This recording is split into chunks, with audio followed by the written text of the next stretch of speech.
I like these guys from UC Irvine.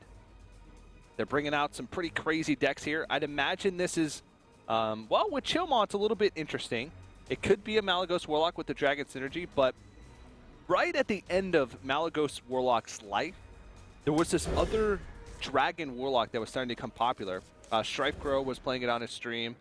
There was some other streamers who were toying around with it. It's a value-oriented Dragon Warlock, which tops out at cards like Crow Magus and Ysera, as opposed to Malagos and Soulfire. So it could be something different.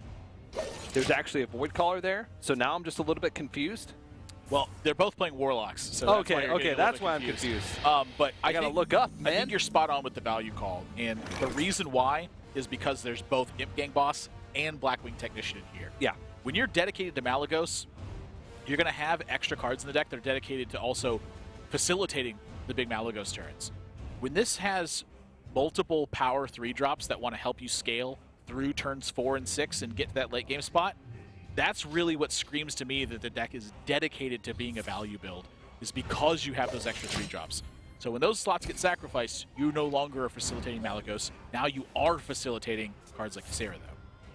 Yeah, and I mean, even a dragon like Crow Magus. Crow Magus fits, I think, with Warlock better than nearly every other deck, because on turn 10, or even sooner with cards like Emperor Thorsan, you play it, and then you tap, and all of a sudden you get value out of that. You know, not only that, but since that Malagos build is so well known, you playing these dragon cards gives your opponent the impression that you are a Malagos build. Yeah. So at times, they're going to play in ways that are trying to fight against that endgame in particular, and as a result, that will open you up to having different endgame threats, rather, to get the job done. So this is one of those unique calls, and we were just talking about the element of surprise.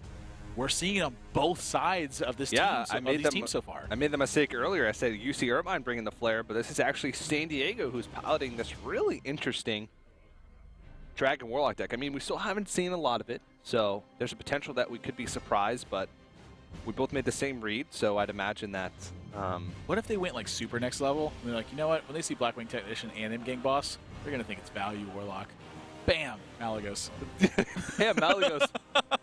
But we're not going to put in the Soulfires. So we're just going to fake him out with the Malagos. And then after we play the Malagos, bam! Well, they'll kill the Malagos when you play it every single time, and then you play the Ysera. Wow. You just have a 9-mana card level. to be a lightning rod for your other 9-mana cards. Brilliant. What a crazy meta when Malagos is played just to bait out removal for your other big dragons. Well, a big commitment here from wait, did we just get juked? Is Irvine actually playing the Dragon Warlock? That's really the question. Someone just pulled the old switcheroo. Yeah, we're gonna get the words from our admin as quickly as we possibly can to figure it out. You know, with Warlock decks on both sides, you know, we'll get a word as quickly as we can. It looks like Irvine probably is playing the Dragon Warlock, which actually would make a lot of sense to me given what we saw in Game 1. But again, we're gonna try to get words from admin as quickly as we can. In the meantime, Blackwing Corruptor, pretty darn good targets on this board. And facing down a Void Caller, I feel like you're going to want those extra threats on board to take care of whatever is coming behind that. Yeah. I'm really curious to see what's in the rest of this Dragon Warlock deck, because I don't know if it can fight up against Handlock that well. See, I've sort of had the opposite experience. I feel like the Dragon builds fight better against Handlock because the tempo that you gain, but with the... Well, it's the consistency that you gain. Handlock, without a Mountain Giant on turn 4, you're looking at very different kinds of plays throughout the later stages of the game. But the Dragon builds have a very set kind of curve that they want to scale into. And when they draw it, to me, it feels like it's a lot scarier than the traditional Handlock builds. And it's because of stuff like this. Like, if you're forcing your opponent to Shadow Flame early, or use Hellfires in weird spots and kind of skip these turn 6s almost, that sets up major turns for you later in the game, and that's the kind of situation that you never want to be in as the defending team. Yeah, that's very true. Ganis being popped out here, and Emperor Thorsan being played. That's a big swing turn. Yeah, I mean this is one of the best turns you're going to have. Now, the downside for Irvine. Well, I was just about to say the downside was no Big Game Hunter. Hello, and I'm glad I didn't shoot myself in the foot by saying they don't have Big Game Hunter. Well, now they do. Because I totally wasn't about to say that. Yeah. Where's the crate gasm now, boys? I mean, maybe they have other plans in mind, though. Yeah, I mean, they do have ways to deal with the Mal'Ganis without using Big Game Hunter. There are a lot of Big Game Hunter targets in the Handlock deck, and a lot of times, in the past at least, with Malygos Warlock, players would run double BGH because they would run stuff like Abusive Sergeant that would let you Abusive Sergeant like a 5 damage creature and allow you to BGH up. Something like an Emperor Thaurissan. Bingo, or a Lotheb. That's a fantastic way to deal with a Lotheb also. You know, I actually, the more I kind of look at this, Big Game Hunter feels like it's an automatic play, but I definitely can see creating the tension with your own Emperor Thaurissan and just trading your guys in. But I think keeping a 5-4 and a 2-4 round probably a little bit better. And frankly, I think this play is just a little bit more efficient. And I'd like to see them push this 5 damage as well and really put San Diego to the test. Well, I think this really tells us what kind of deck this is. And this even goes further to our point that it's value. By holding back on that attack, they really know that they're going to be playing the long game. Which I guess actually doesn't give us a hint, because Malygos would probably play the long game in that scenario also. Just because they know they'd be able to push through with a lot of damage with their spells later on. But Hunter from San Diego, no use. Anti-Killbot, you can tell they are definitely a little bit worried about their life total. Maybe just nothing else really relevant to play. But I think this is now suddenly a pretty open door for Irvine. They have Twilight Drakes, they have Twilight Guardians, they have Chillmaw, and they have Emperor Thaurissan. I think this is a spot where you can begin relentlessly life tapping for basically the rest of the game. 30 health. Yeah, like, I mean, wow. And talk about draws. I mean, they just... It's a sick curve. Yeah, I feel like this is strictly value with that Sludge Belcher now. Like, I felt like we'd hit the nail on the head before, but now I feel like we're set in stone. And throwing in the trade here, too. I don't mind the trade so much. They saw Mortar Coil early on in the game, I believe. I mean, is your opponent going to Dark Bomb this? Like, they may have to. But if they just play the Mountain Giant and they don't Dark Bomb the 5-1, that's about, you know, they don't have an option other than to Dark Bomb the 5-1. They can't just give the Mountain Giant. San Diego's using a lot of resources in attempt to take out smaller creatures from UC Irvine. So they're going to have a lot of value moving forward in the game. I mean, UC San Diego still has a lot of big threats, but some of their threats have already been neutralized this early in the game. Again, the big difference for me is that the life taps for San Diego came early on, so they're going to be using their resources to fight back. Irvine now, they have plenty of resources to keep fighting back, and they're going to keep getting them every single life tap because they're the ones with initiative. And that's really the power that it provides to you in these games, is it allows you to be making smaller sacrifices to keep an even board position, and every single time your opponent's behind, they have to use something extra to kind of keep catching up from that. That's a dangerous position for any deck to be in. Yeah. And Emperor Thaurissan thrown down, so if there was combos in this deck, this sort of gets rid of the potential for those just slightly. There's a chance that it lives on the board for another turn, but look at the value. Oozing with value out of that turn. He could play like half his hand next turn, and those are some big boys. Curious if Shadow Flame is on your radar at the moment, because outside of the Shadow Flame, you don't actually have a way to take care of the Emperor Thaurissan. And as we have known from many Emperor Thaurisans in the past, this is one of the scariest minions in the game to leave around. Yeah, especially since if they didn't make a really good read, they might still think that this is Malygos Warlock. And you leave that up for 2 turns, you open up so many more options. You leave Emperor Thaurissan up 2 turns, all of a sudden you could be looking at Malygos plus Hellfire plus other spells, which increases that range of the burst that Malygos can provide by like 7, 8 damage. So they're going to go with the Mountain Giant here, Shadow Flame, the 8/5/1. But again, I feel like that's kind of the point for Irvine. They just, you know, they haven't invested too much to be getting these resources from San Diego. And I feel like the board's position is just going to keep getting better and better. Yep. There's more threats every single step of the way. I mean, when does it end? Yeah. Chillmaw can be thrown out here. It does contest that Mountain Giant because with the AoE damage, of course, it would still be a dragon left. Could also supplement that with something else. They'd play a Twilight Drake and then a Chillmaw. Not too worried about taking 3 damage. Still like Could be a life tapping. concern. Still think you got to be life tapping here. That is true, yeah. Making sure that you're digging deep into your deck to find those resources. It's a really interesting build. And a very interesting game, too. You know, they also have to keep counting up how many threats they've taken out at this point. They may be finding themselves in a situation where they have to start balancing their life taps a little more than rather just strictly life tapping. Because I mean, it may go to a fatigue battle. Yeah. Yeah, this deck actually sort of reminds me a little bit like Dragon Priest. You sacrifice some of the tempo tools that you'd get from being able to heal up your creatures, but you make that up with card advantage. It's always a scary thing to fight.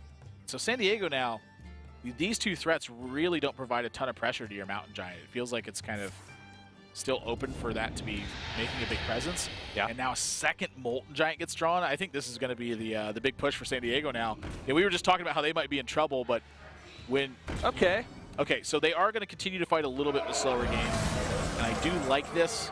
I think this is a much safer play. I think it makes a lot more long-term sense than just popping out the Molten Giants. You know, they still don't know if there's Shadow Flame in the other builds. You know, they're accounting for Hellfire when they do it this way. We've seen these teams do it over and over again. When they're in unfamiliar situations, they'll tend to favor very defensive styles. Yeah, it's very true. Irvine's got a couple options here. Again, tap always on the radar, but they do have another form of cycle with the Immortal Coil. Yeah, double Buford Sergeant, which would lead me to believe that double BGH is also pretty likely. Now, the problem they have to worry about, though, is the backswing. They're still looking at 16 damage on the other side of the board. They have to do something about that. You can't just leave it alone. No, you can't. See what Mortal Coil picks up. Shadow Flame. Well, this is going to be a bit of a problem for San Diego because that's the old Sylvanas Shadow Flame. And the old 1-2 punch. Yeah, that one has put many a man to sleep before. Yeah. And Abuse of Sergeants, I mean, it's such an underrated card in a lot of Warlock builds, other than Handlock, because Abuse of Sergeant combined with Shadow Flame could make for some really interesting turns. Yep, that as well. So you could utilize that on something like an injured Twilight Drake or something like that in order to get a huge board clear. Just really any undersized minion. Rather than Shadow Flaming a priority one, you're using the utility ones instead. Yeah. And that Sylvanas just lurking in the hand, just waiting. Waiting to be, I don't know, internally combusted. What is... You have a way with words. Thank you. Well, this is about the best Sylvanas Shadow Flame turn I think you can get. Bingo. Yeah, this is like you steal either. Oh, you steal whatever comes out. Yeah. If you trade in, you steal.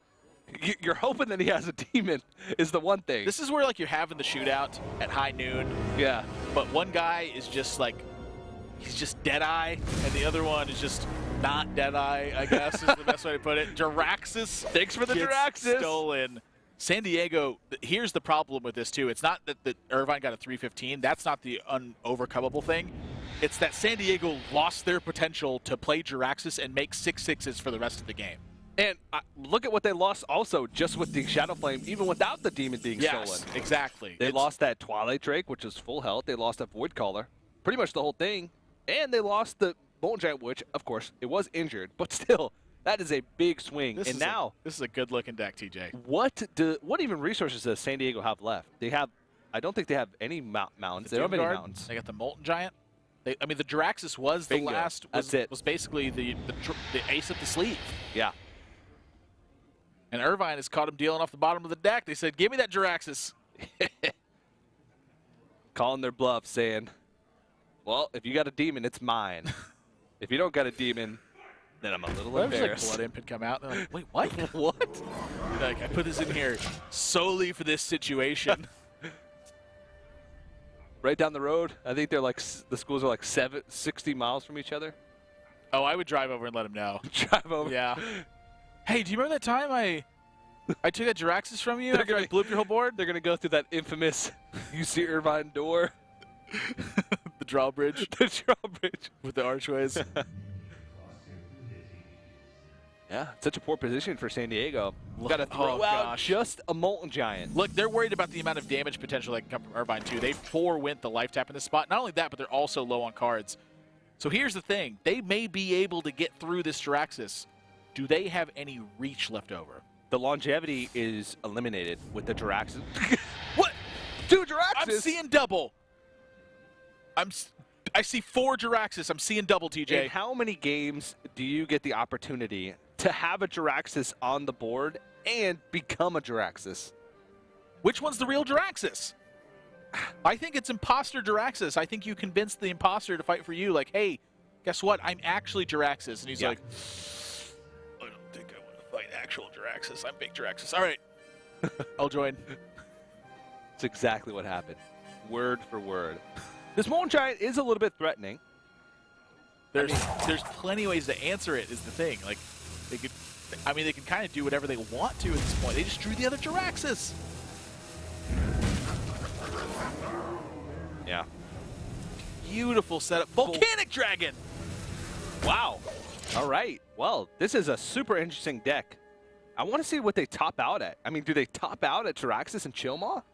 Like, is that the end of the deck? Do they not have Ysera or Cro-Magus? Jiraxis and Chillmaw.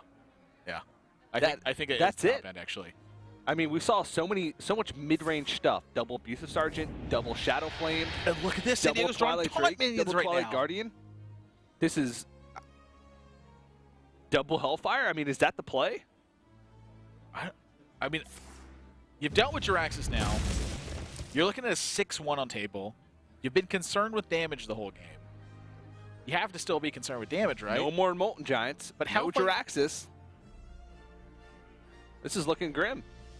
I mean, what's to stop UC Irvine from next turn just playing Jiraxis? The rest of the cards in their hand, really. Yeah. There's nothing to stop them. They just have so much left. What's to stop them from literally doing anything? Nothing. A Doom Guard? What's that going to trade into?